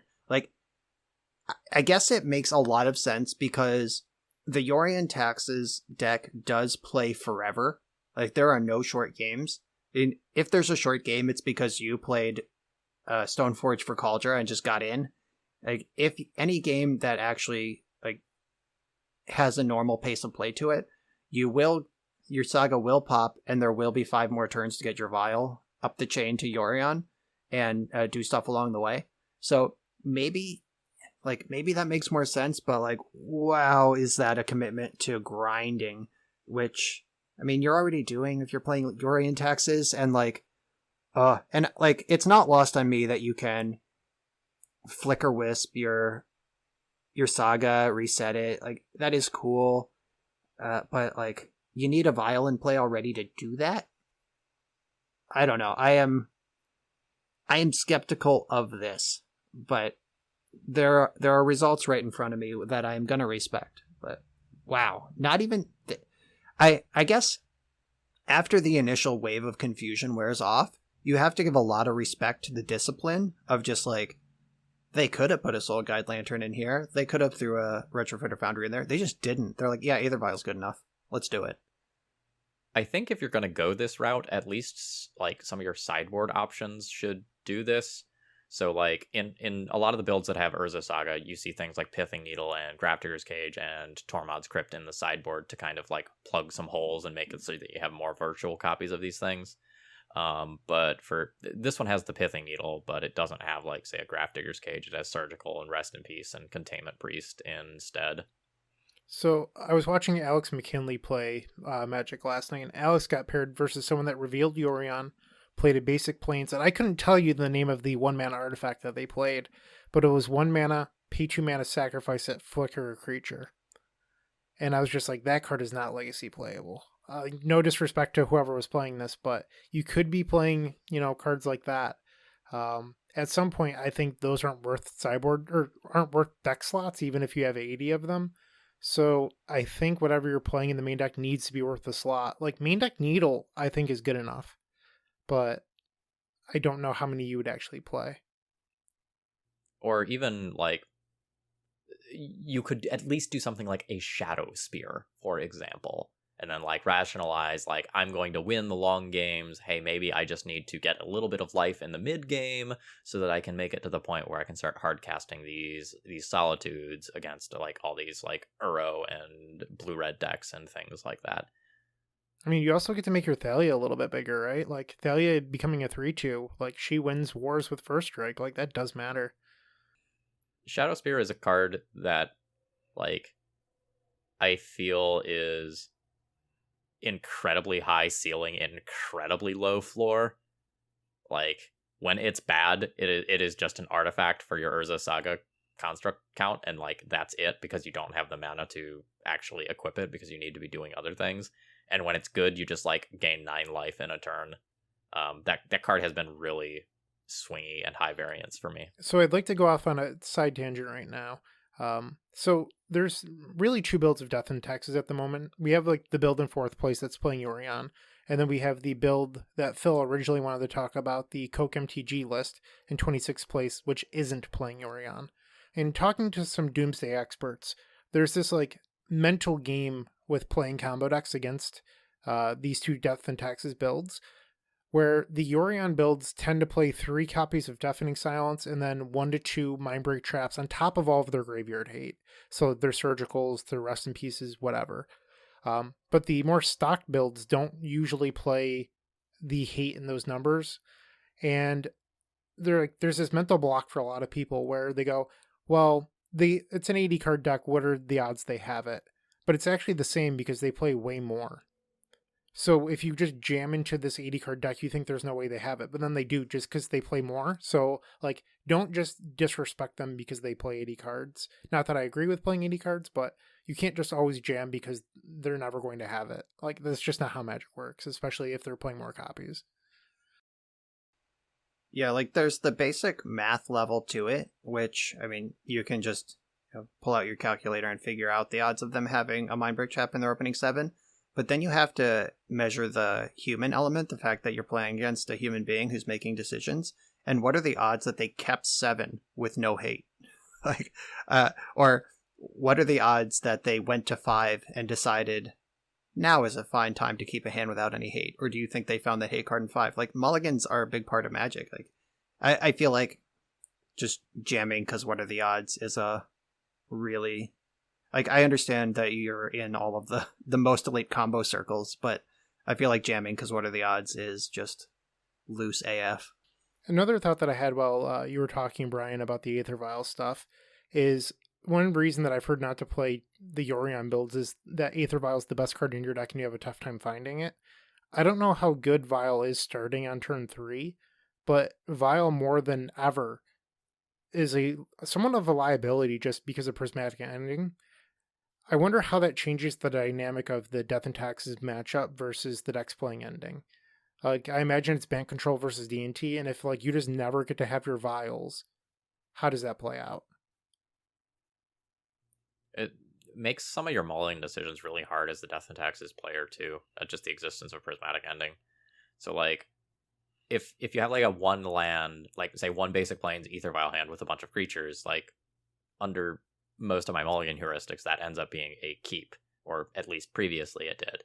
And now, like, when on turn 1 you can lose that Aether Vial a good portion of the time if you are playing against Bant, like, are you still going to keep those and just say, like, man, I hope they don't have it, and just, like, lose the game effectively on the spot? It's tough. That was the whole argument to go into Yorion. I know that Yorion D&T isn't new, but I think the lists have found a place where they're now good, and the argument was Vial is not that essential anymore. Vial is not that stable anymore, and if we're not that in on Vial, why not just play this sweet companion? And I will say, I mentioned David Lance earlier in my MTG updates. He lives in my region. He lives in Ohio. I live on the Ohio-Pennsylvania border, so we've been ending up at a lot of the same tournaments lately. And we've been paired in 2 or 3 of them. We've played a bunch of times, and in at least the Bant matchups, the control matchups, like, that turn 6 Vial is gonna get to 5. Like, it's gonna be good eventually. And finding it in the mid game, I've probably used my Prismatic Ending on a Thalia or a Stoneforge Mystic by then, and then it just sets up the Yorion thing for later. Like, you're playing the long game, which in the context of like Delver and Storm, etc., you don't get a long game, but at least in certain matchups, that Vial doesn't need to show up on turn 1. And I think, and Phil will know better than me, but I've played Vial decks in the past where if the matchup's getting grindy, I just board it out or don't play all of them, where it's like, this is such a bad top deck that I'm not leaving it in. Like, I don't know where that fits in current Legacy, but that is a thing.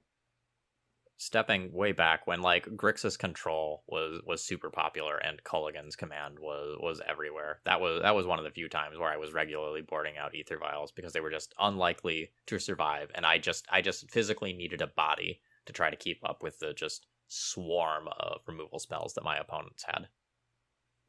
Yeah, in the Invitational that I won in Modern with Death and Taxes, so it's not quite the same, but I played against Grixis Shadow in the finals, and I boarded out, I think, 2 of my Vials. Like, give myself a chance to have it on 1, but I don't want to draw it at any point after that.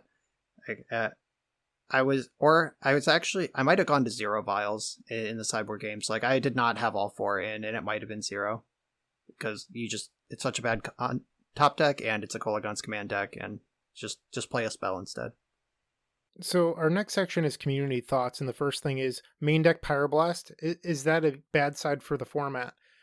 I think with our previous section, Pyroblast, you can even hit Yorion. While extremely unlikely, it's never dead against that matchup. If you're just in game 1 on the blue-red Delver side, you can theoretically hit a Yorion and then tell all of your friends about it. So, living the dream is a possibility. Just throwing that out there. Also, just noteworthy, Pyroblast can be 1 red Surveil 1, later cast Murktide Regent. Like, the floor on Pyroblast has never been higher. The cards in your deck just care about spells going on the stack or spells being in your graveyard, even in non-blue matchups. So that is a pretty low-cost addition to get a huge edge in the Delver Mirrors and Control matchups. The point, Anurag tweeted this, by the way. If you're not on Twitter, this is where this conversation comes from. Or was it? It was Anurag, right? Not Bob?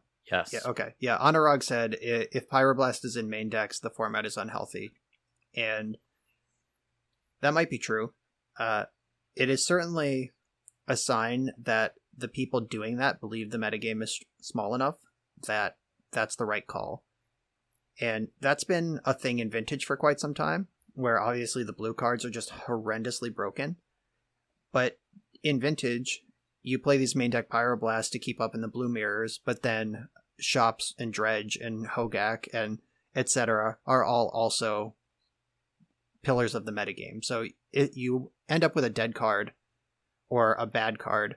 Like, I think even though like the floor of Surveil 1 and exile it to Murktide Regent is there, I think that's you wouldn't play that card. Like, 1 red, mill 1, maybe. Like, I don't know. You just wouldn't put that card in a Delver deck. But the upside is there, and I think Death and Taxes being a huge part of the metagame right now, the Yorion taxes, I think that they're sort of preying on this inbred Delver metagame.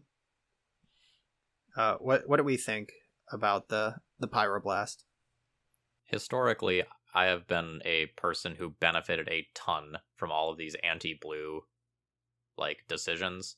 Like, every time that my opponent has a Veil of Summer, a Defense Grid, a Pyroblast in their main deck, I am usually going to be one of the people who benefits from those things. So to me, this just seems like a basic deck building decision, not a sign of this is unhealthy. This is just metagame. This is just hedging against what you expect to see the most. This is your spell pierce versus chain lightning sort of thing. I don't see this as unhealthy. Delver's never had card selection like Dragon Rage Channeler. So they've never been able to just go, hey, that's dead in this matchup, mill it before I draw it, which is also a part of what Brian was describing, but they get to selectively choose their draw steps more than ever. When we first described this card, we were talking 4 to 6 surveils a game. In playing, at least the combo mirror, or the combo matchup versus Delver, they get way more than 6. So I understand that's only one matchup, and maybe against the Mirror or Bant, that dies a lot faster, and they might only get 4 to 6. But against me, it's often way more. So if you stack that card quality up, and if you ever have two of them in play, you really get nice card quality. So it's just another added benefit. And if you have that power, why not play some main deck haymakers like Pyroblast? Yeah, and even just on top of the number of surveils, the way that surveil lines up with the game plan you're on anyway, just ponder, look at an extra one, or brainstorm, look at an extra one, put two back, cast the Mishra's Bauble you just drew off brainstorm, mill one of the cards you don't want. Like, just the way that this slots together with the card selection that the deck already had is completely bonkers. I think one of the interesting things about the Delver deck right now is that there's so many micro decisions. And if you're a really good Magic player, you get to abuse that. And because that's like when you had the Delver mirror in Standard, all those micro decisions that really mattered, usually the best player won because it was getting closer and closer to chess. That's what we're doing right now in the Delver mirrors. Yeah, I haven't played a lot with the Legacy version of the deck, but I recorded a Modern League, and like I said before, it's basically the same deck, and I played a mirror, and it felt like chess. It honestly felt like I went 2-1 in that matchup, and the game that I lost, I missequenced, or I chose poorly on a surveil, or some stupid thing happened, and the advantage snowballed away from me, and I won the 2 games where I felt I played well. In my first Eternal Weekend top 8, I was playing Grixis Delver, and my win-in round, I was on the back foot against Dead Gael, and Randy Bueller was doing commentary, and he was kind of busy telling stories about the olden days and like Chris Bakula and Dead Gael and stuff, and not really paying attention to all the decisions I was making. But like, I was on the back foot, and every turn I had the perfect card. It was like, but I was pondering, brainstorming, shuffling in between, and I grounded out, turned it around. It was like, oh, he has to draw Lightning Bolt to stay alive here. Lightning Bolt. And then, oh, he has to have exactly Electrickery to stabilize this one. Electrickery. And I was making tons of, like, behind the scenes, like, seeing the Matrix, like, the zeros and ones scrolling through the air. Like, I was dialed in and feeling amazing. And when you're in that zone, in the Delver decks that can select that much, anything is possible. And this deck, like you said, is just selecting more and more often, and you get so many more decisions. And the Guldakots and the Jarvises out there, they're going to farm with this deck as long as they can. 100% agreed. So the next question is Jeskai Reg still tier 1? What do you two think? I think that Yorion Taxes is pushing it far away, because that deck is really good against the Jeskai Rag deck. I think Jeskai Rag is really good against Bant, but Bant's meta share and position in the metagame is falling off. The Delver decks have gotten to a point where they're effective against Bant, and the Ragstill deck is hostile. The Yorion Taxes deck is hostile, and Bant is just falling off. So Jeskai Rag's natural prey is out of the ecosystem, and now it suddenly found itself at the bottom of the food chain. I agree with what you're saying, but I also think that there was a little bit of Brewer's advantage with the Jeskai Ragstill deck. Oh yeah, for sure. So my thought on it was that, like, I think 2 weeks ago when we recorded, we all kind of thought that the Jeskai Ragstill deck was still a little bit loose around the edges. Some of the numbers looked weird. Some of the things weren't still quite perfectly tuned. And I think some of that stuff just kind of like finally caught up to it. And I think some people, like, recognizing some of the awkwardness, ended up moving on to other strategies. And I just heard a lot of people talking about, like, how many of their matches were either going to time or just like taking eons and eons and eons. And I think that has just, like, the combination of those two things has discouraged some people from, like, choosing to put in the work to make that deck better. I've run into a few lists that I think are actually pretty interesting. So these lists are taking the successful parts of the Ragstill deck and then combining them with Blue-Red Delver. So you get 4 Expressive Iteration, you get the Channelers, you get the Murktides, the Ragavans, all that good stuff. But then you also get Prismatic Ending and Swords, which are really good in the mirror. You're still playing Urza Saga, but you're not running, like, the stifles or like these awkward standstills that are just awful on the draw. So it's cutting a lot of those cards that are just like not great all the time, and those cute like Retrofitter Foundry type cards, and you're just playing the bangers. So I've run into that. Man, you just fucking hate Retrofitter I Foundry, do, don't you? but it's just playing bangers. Card's really good. So yeah, it is. that like I've like when I faced it, it seemed really good because it seems like you have the best of both worlds. I don't know if this will be a deck moving forward, but at least it impressed me. I expect it to come back at some point in the future, but I think it's like time in the sun where it was like very clearly one of the top 3 decks in Legacy has passed. And the thing you were just saying about cutting the stifles, adding expressive iteration, having white removal, that's what I was saying before about going bigger in the Delver Mirror. Using their core, but having the supporting cast be hostile towards Delver. You take their best cards, beat their other cards. Like that's just what I was saying earlier, and we've circled back to it. So that was cool. I didn't know you were going to do that.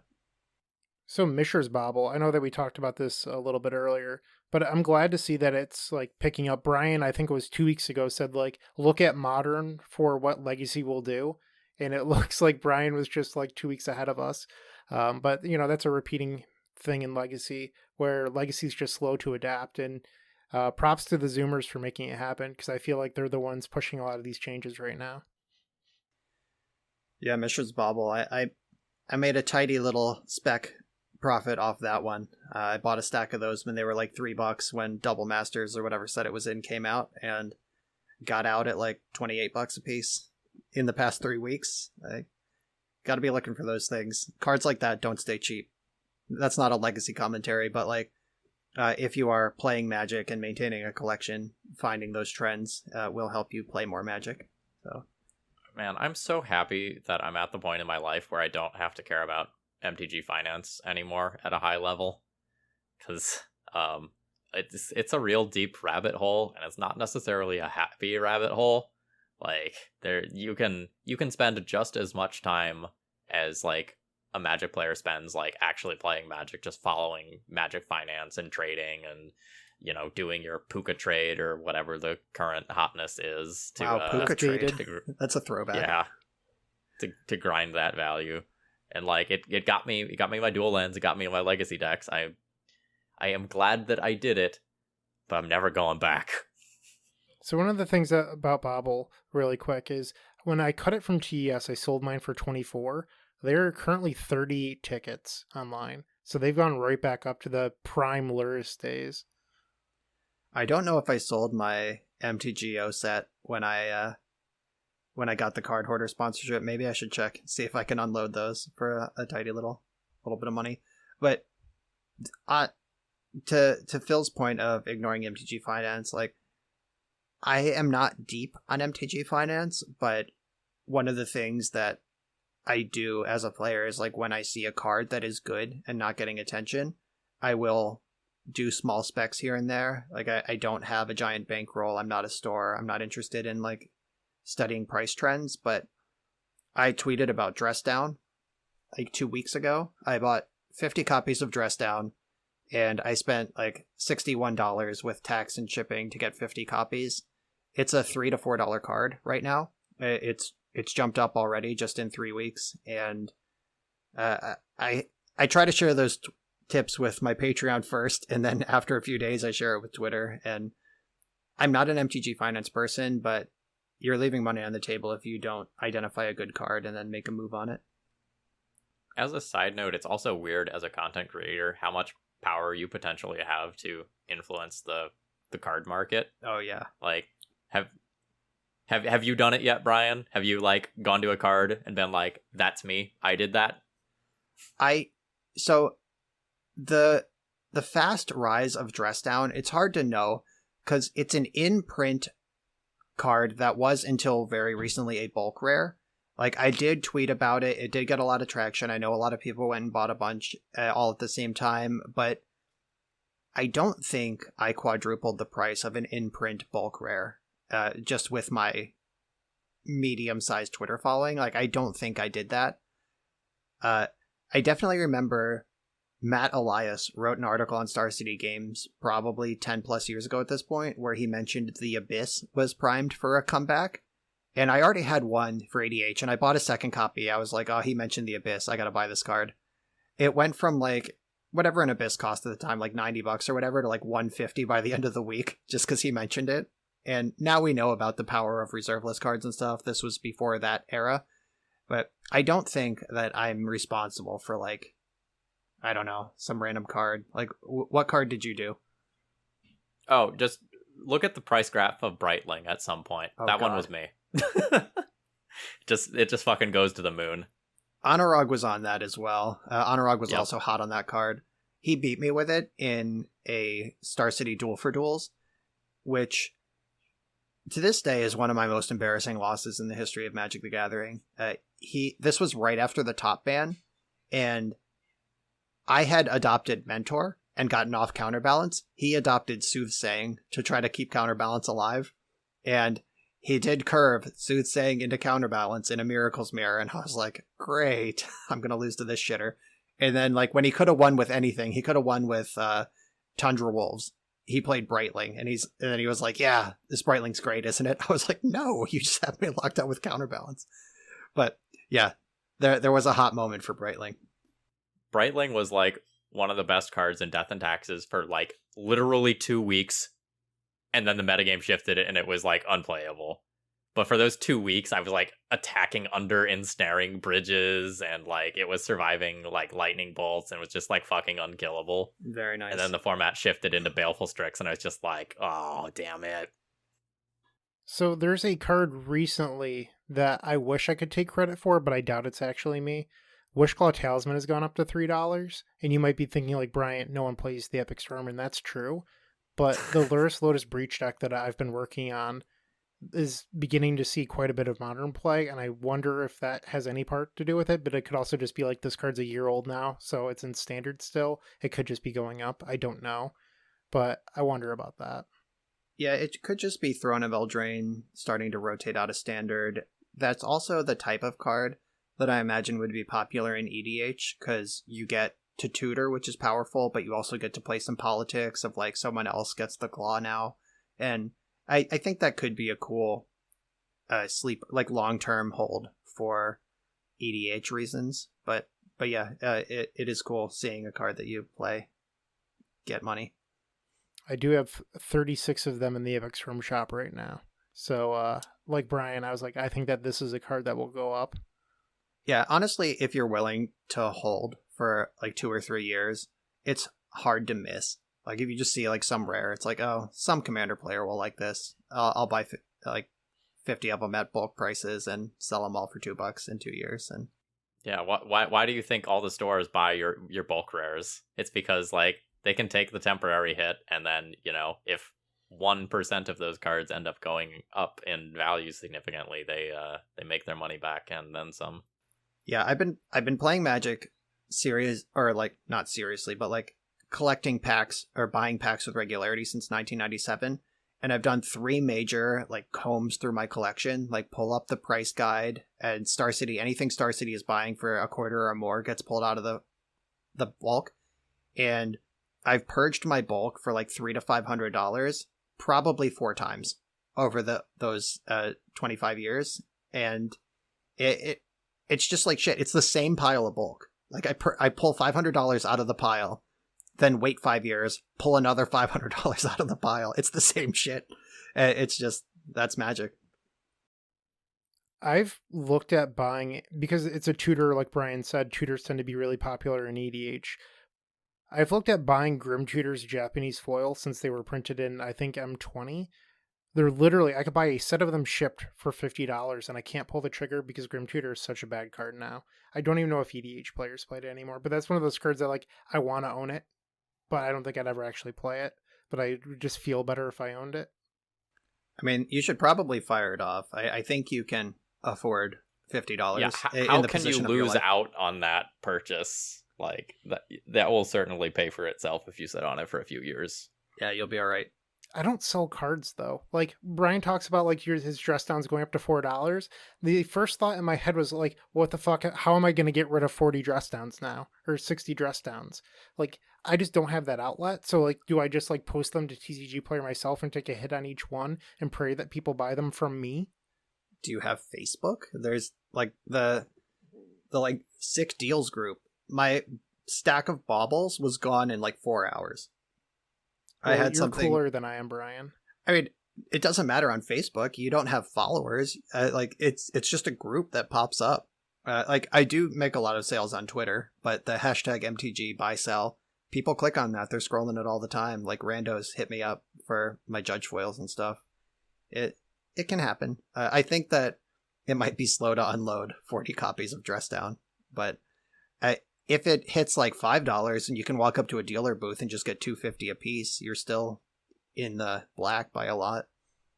I don't know if you'll remember this, but there was a time period that Jeskai Ascendancy hit like $8 because like it top 8'd some modern SCG top 8 whatever. So like Jeskai Ascendancies were like $8. At the time I had 75 of them.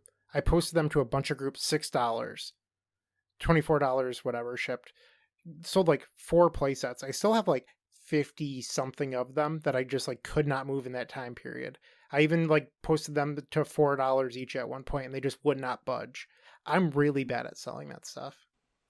Apparently. All right, so something our previous point kind of hit on was like the power of a single voice in the community, and like sometimes how the actions of one person's have ripples on finance. Well, the same is true of deck building too. We already kind of brought up Jeskai Ragstill as like a deck that we thought maybe had some deck building, maybe not flaws, but maybe the deck wasn't quite optimized, but people were, picking up the deck list that got published and just playing them as is rather than sort of iterating on their own. And so like one person's deck list got passed around an absolute ton. And sometimes that has weird implications for legacy. So like, I know, Bryant, you recently had a lot of run-ins with Reanimator, right? Do you want to talk about that? Yeah, I think Brian touched upon it last week too, but Eric Landon has started playing Magic Online again. And, props to Eric, but I face Reanimator at least once a league now. Maybe it's just the time of day that I play Magic Online, but I see it everywhere. And that was a deck for the last year that Eric was off doing other stuff that I just never had to face. Like I'd face it like once a month.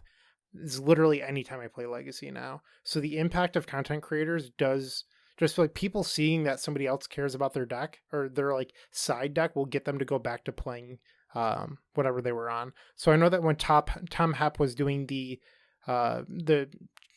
trophy run, whatever, Tom Hepp got up to like 68 trophies or something ridiculous.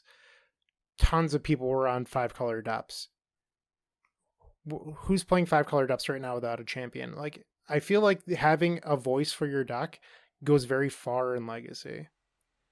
Yeah, there's a couple data points for that where there's also some competing metagame stuff. Like, it's true Tom is not grinding Moto anymore, but at the same time, we already talked about how Black-Green Depths is like the nut low with everyone's ability to gain life or have reach or remove a 2020. Like, that Merit Lage has never been worse, and that could be a factor as well. Likewise, Reanimator. And Eric coming back, telling people it can be done, certainly empowered them, but Bant being on the decline means that Endurance is on the decline. And I played a Reanimator League on my channel recently where Unmask Reanimate is still just a thing. Like, they have more chances. Like, now there's 2 or 3 Endurance on top of the 4 to 6 forces that you have to worry about turn 1, but did they keep a hand with like Force blue card, Endurance green card? Like, Unmask still collapses Force Endurance with either a blue or green card, or like a hand needs to be pretty stacked. And Chancellor of the Annex still just beats all that shit. Like, you need 2 things, and you've always needed 2 things, and it's just Reanimator is still good. Like, turn 1 Grizzlebrand still is going to win the game, and that's just been true for a while, but Eric being out there like, hey, look, do it, is worth a lot. And then one more story for this. When I my first episode of the Deep Analysis webcast that I did with Alex McKinley and Dan D'Amato. We were talking about Epic Storm and Ad Nauseam Tendrils, and Dan was like, if you're scared of playing Ad Nauseam Tendrils because of Veil of Summer and Force of Negation, you don't really need to be. And he laid out some points, and then there was a resurgence over the next 2 weeks of a bunch of like old Storm Cabal people and just random people who had been off Storm for a while were like, yeah, you know what, he's right. And then they, like, people were like tagging me in Ad Nauseam Tendrils 5.0s for the next 2 weeks. And sometimes you just need to hear it said to be brave enough to try it on your own. And I don't know how many times I have played some meme deck list for the channel, and then a few days later after that video goes live, I will just run into that deck everywhere. Like, it happened a couple times this year with, like, Dead Guy Ale, for example, where, like, I wouldn't have played against it for months, and then, like, I'll put on a good show with it, and then all of a sudden, like, I will run into Dead Guy Ale 3 times in a week while people are trying it out. Or a lot of times I'll run into things that, like, Joe Dyer has published in, like, the Spice Corner of his most recent Legacy column or stuff like that. So one person, if they have a loud voice, can have huge ripples on a community. I actually missed a Magic update. So I faced someone on Brian Coval's latest Shark Still list over the last 2 weeks that had both Null Rod and Mindbreak Trap in it, because that's what Brian recommended in his video. Okay, so this is a preposterous story with multiple twists and turns that you're all going to have to listen to because I'm going to tell it. So somebody submitted a Shark Still deck for me to play on the channel. I opened up their email. I went to record it. I recorded their league. The list was kind of sus, and I said as much in the deck tech in the video. I was like, a lot of things I don't like about this list. I changed some things. I left some things the same, and I was like, okay, I'm just going to try it as is. And the league went live, and the person responded and was like, hey, that's totally not my list. And I checked, and it was true. Somehow, the list that they sent me was completely different and significantly better than the one that I actually played, and I have no idea to this day where the one I actually recorded came from. I don't know if I just had a Shark Still deck randomly saved in my downloads, and my brain loaded that one and went with it. But so I uploaded this video of this like kind of heinous build of Shark Still that had both Mindbreak Trap and Null Rod in it inexplicably. And then Bryant messaged me and he's like, I just played against one of your disciples, some maniac who had Null Rod and Mindbreak Trap in the deck. And then I had a coaching client the next day who was like, okay, I'm not sure I played this match very well. Like, I want to talk about it. It was actually against Bryant, and it was that guy. So I got to see the other side, and he was right. He did actually punt it. Bryant actually punted the final turn, and then my guy punted right back. It was rough to watch. Look, sometimes you just got to kick the ball around, give both players a fair chance. Yeah, like I'm trying to imagine like a soccer game where like the goalie just punts the shit out of it, and someone just heads it right back from midfield like that. That's what it looked like. I'll be honest, I play a lot of Magic. I don't remember what punt I made, but I believe that it happened. So I can lay it out. So we had Teferi in play, and you led on Orum's Chant, which we countered, and then you followed with Veil of Summer, which my guy just Mindbreak Trapped the Veil of Summer instead of waiting for the payoff spell, like not realizing that Mindbreak Trap gets around Veil. If you lead on Veil, we have to counter that, and then you can Orum's Chant to get around Mindbreak Trap. Like, you had us checkmated, but you did it backwards. And like, in the coaching session, I was like, oh, if he's chanting first, then he doesn't have Veil too. And then I was like, oh, he did have Veil. Good thing it doesn't matter. But it was a pre-recorded video, and I just watched the train wreck in slow-mo of my guy, just like, oh, I gotta counter that. Was I supposed to know about Mindbreak, though? Like, because, like, it caught me completely off guard. It was in the graveyard. We had Mindbreaked you once already that game, so I don't know if you're going to play around a second copy, or if you pulled the list, you would know that there was Snapcaster Mage. Like, we had 6 mana. That was the play. We had Snapcaster for the Mindbreak in the graveyard, but I guess, I like... remember this part now. Yeah, so... I don't know how much you're supposed to know, or if you pulled up my list from the day, right, while you were doing it live. I don't know, but I do think that knowing that Mindbreak Trap is a possibility, and with Teferi in play, so you can't, like, protect your chant with Veil anyway, I think you lead on Veil there. That's fair. I'll be honest. I didn't assume that it was your list because I gave you more respect than playing Mindbreak Trap in your Shark Steel deck. That's going to be just like when I talked about that story earlier of like Ryan Sachs going into a fugue state and waking up in the middle of a draft at his LGS. I woke up in a fugue state in the middle of that league, just like, what the hell is going on? Where did I find this list? I don't understand. And I don't defend that list at this point. I don't know. Is it time to talk about Is It Delver? Metagame health. How we feeling about the format? I'll start. My thoughts are simple. I'm still having a lot of fun playing Legacy. I'm playing good decks. I'm playing bad decks. I usually feel like I am playing reasonable games of Magic. I don't feel like I did in previous points in the past 2 years where I just like feel absolutely crushed by like Dreadhorde Arcanist or the companions, especially Luris. I think things are okay right now, although I understand why people are frustrated. I'm going to echo Phil's thoughts to start.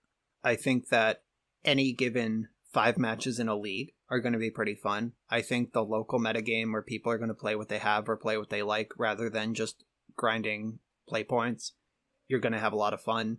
My local events have had as many Jeweled Lotus in the field as Delver of Secrets. Like, that was a true statistic from one of my recent Underground Sea tournaments. Like, people are going to play what they like in real life, and the leagues are a little goofy.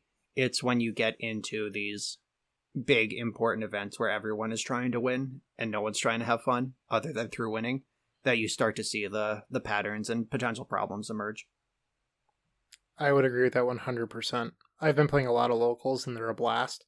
But when you get to the showcases and the high-level challenges, it's pretty miserable.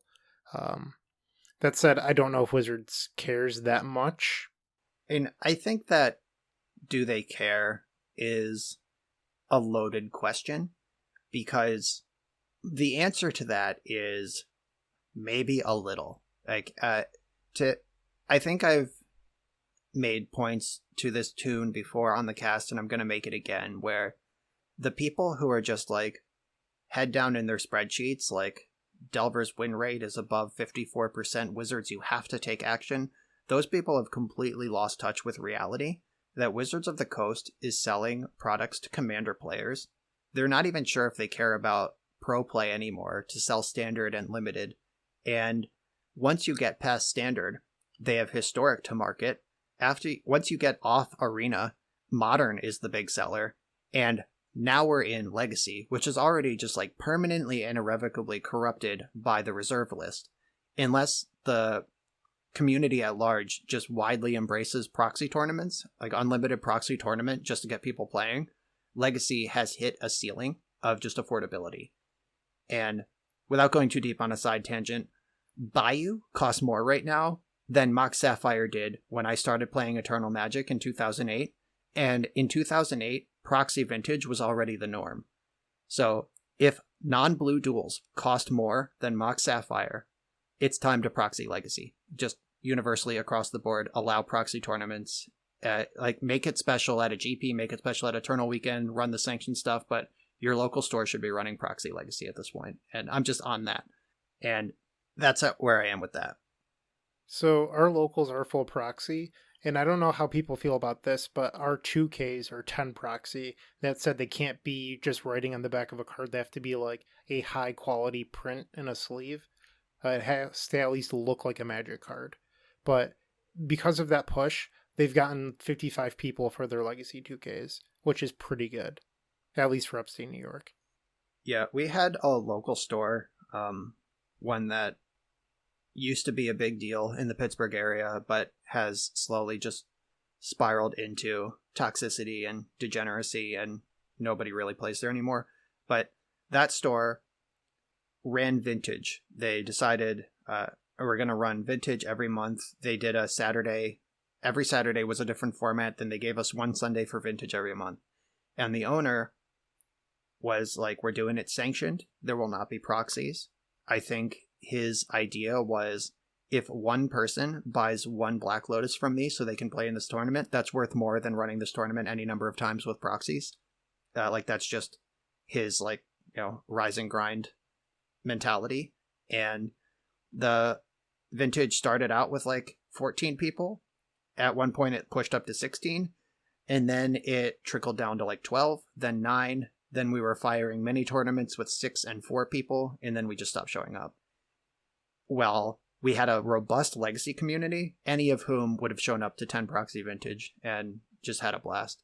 So one of the number one comments I get on my YouTube content is, wow, you make legacy look so much fun. I wish I could afford dual lands. It breaks my heart. It is really sad how frequently I get those comments. It is almost every day where someone like sees a cool new deck for the first time. And they're like, man, I wish I could just like play this tomorrow for FNM, but it would cost me $1,000 to build this deck, even though I have most of the pieces already. Yeah, and you can look at even like a goofy deck like Dead Guy L. And it's like, oh, I could get into this deck for like $300 till you get to the scrub lands. And like, okay, this deck's gone. And that's always been true. Like, it's always been like, oh, Legacy's pretty affordable till you hit the mana base. And now with like Mox Diamond LED, that's not even necessarily true anymore, unless you want to count those as mana bases. But all that aside, proxy Legacy should be the norm. Brian, earlier we paused on a point that you wanted to make about Daze. Do you remember what it was? Yeah. So I have, even before Ragavan's printing, I have long held the belief that banning Daze would be a reasonable thing to do, and using Pauper as a historical context. And people have argued with that before, that they're like, Delver didn't go anywhere when Pauper was banned, or when Daze was banned out of Pauper. That's just wrong. But I mean, those Delver-based control decks were still good, but the counterplay was better. That's the difference. Like, the deck can still be tier 1, tier 1-5. It just can't be S tier. And cards like Daze that are kind of out of bounds in the Pauper format, like that's a different format, obviously. And I've been like cool with the idea of Daze leaving Legacy. I'm not pushing for it, but I wouldn't cry about it. And like 2 or 3 weeks ago, I was sort of actively tweeting like, maybe it's time for Daze to go. But I will say, having played more against Ragavan, that I think the play pattern with Delver, where it's like you have to make the decision, do I want to lose some life points to get ahead of Daze, versus just jam my spell, play on curve, and like hope they don't have it. I think that is an interesting play pattern when it's a card like Ragavan that can snowball advantage immediately if it connects once as a 1-drop. Like, even Dreadhorde Arcanist, you had a turn to get around Daze playing against Dreadhorde Arcanist. And, I mean, obviously that card's fucked up. And that card is also a lot better. When Dreadhorde Arcanist turns sideways, it's more powerful than when Ragavan connects, just on average, because you're casting your own spell, you're guaranteed to get it, etc.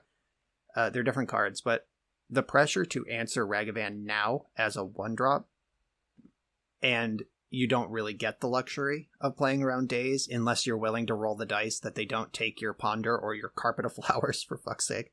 That sucked. Like, that is a different tension. I think it is reasonable to expect people to play removal spells in their deck. I think it is unreasonable that a 1-drop is that good and it gets to be protected by Daze. And I think either one of them leaving the format would improve things. So I think that if Ragavan were to get banned, Delver would fall back into just tier 1 instead of S, and that's fine. Though we're just waiting for the next 1-drop we have to ban at that point. Like, look at Deathrite Shaman, look at not even 1-drop, look at Ren and 6, look at Dreadhorde Arcanist. Like, we know the Delver Shell is on the edge of broken at all times, and knocking Daze would hit the Delver Shell rather than the present problem.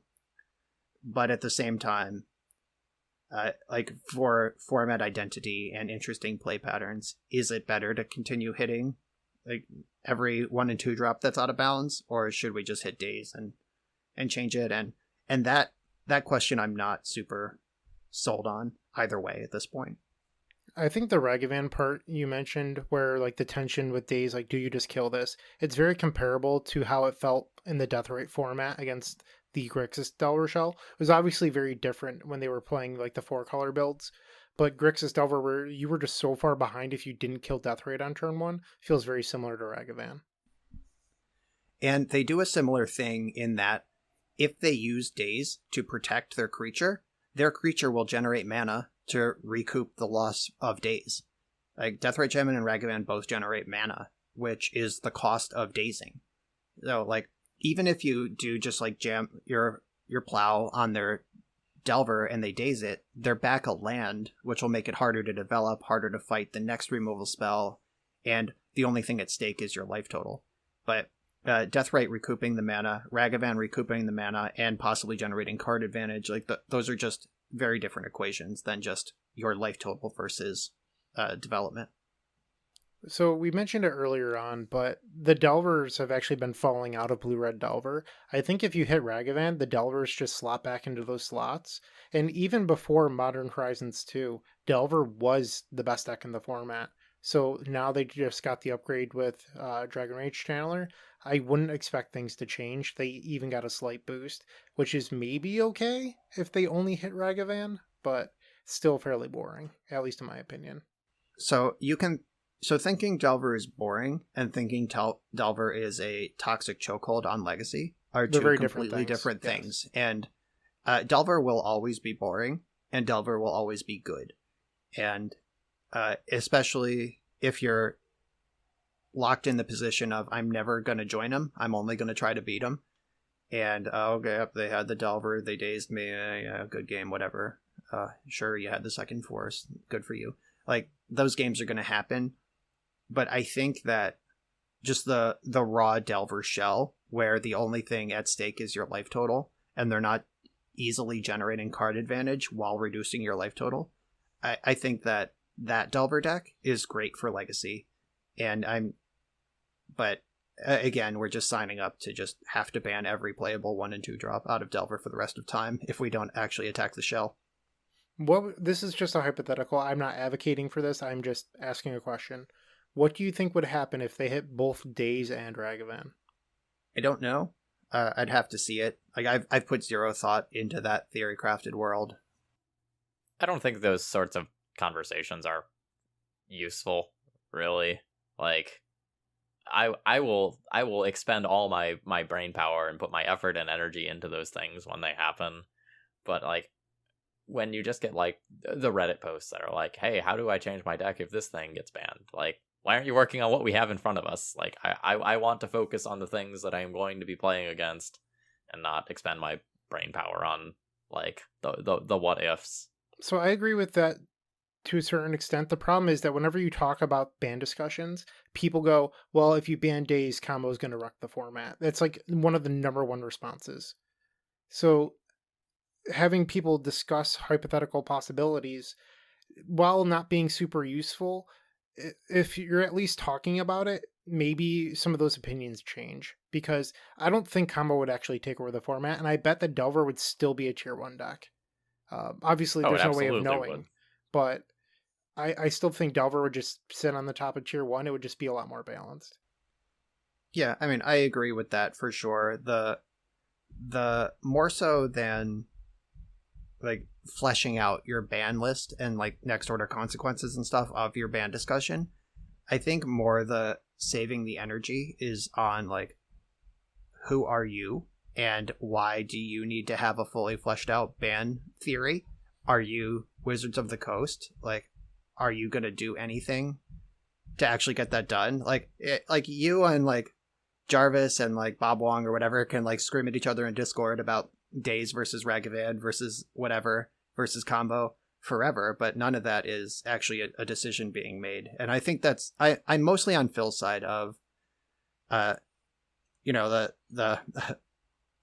grant me the serenity to accept the things I cannot change and all of that. Like, that's me. And so what, now what is one of my like mottos in life. Like, okay, they banned Delver, Brainstorm, Fetchlands, and Wasteland. Now what does Legacy look like? Let's figure it out. Like, I will continue to play Legacy no matter what they do. I'll continue to play Legacy if they do nothing. Again, I'll figure it out when I'm there. But I never want to go too deep on a ban discussion because I think that's wasted energy. And on that note, do we have any final thoughts here? Because we are kind of running up our the tail end of our podcast here. So does anyone have anything they want to close on? I think we're good. This was a much more on the rails episode than the previous one. Nobody's particularly heinous body parts were mentioned. You know, I had a couple people message me after the last one saying how much they loved how far off the rails we went, but a few of the Reddit comments said they didn't like how off the rails we went. So I think that we, over the last few weeks, we gave you a good balance, I guess is what we're trying to say. Yeah, and all right.